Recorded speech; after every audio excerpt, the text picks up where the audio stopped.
tous les espaces verts sur tout le pays, c'est devenu des maquis, c'est devenu des espaces qui ont été alloués à autre chose, alors qu'au moment des lotissements, il a été dédié à être aménagé pour que les populations puissent se sentir bien.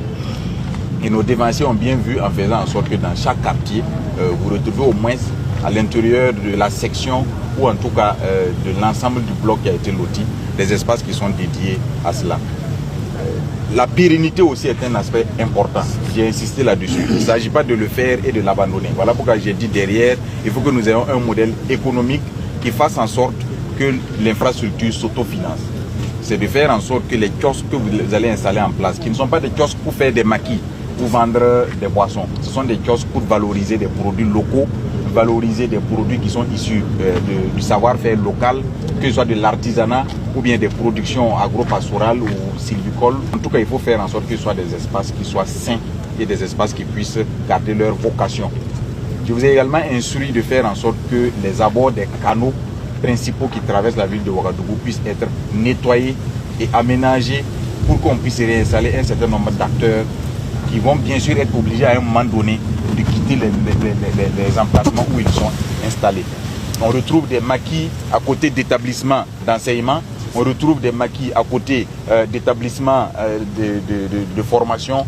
Vous savez que la réglementation interdit cela, mais il faut trouver quelque part où les reloger avant de leur demander de se lever de là où ils sont installés.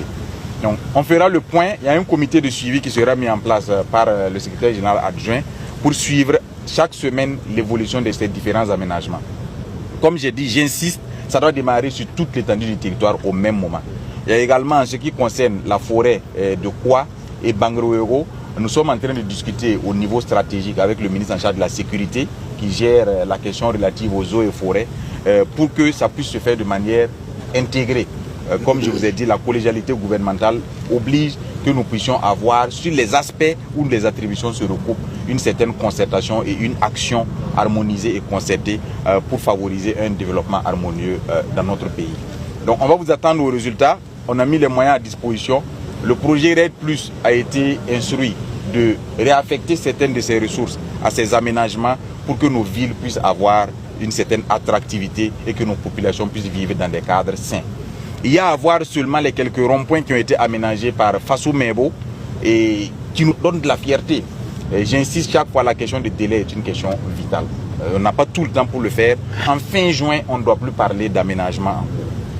Et ce que vous avez présenté sur les maquettes, je ne veux pas qu'à l'arrivée, les Burkinabés voient autre chose. Vous avez appâté les gens avec de belles images.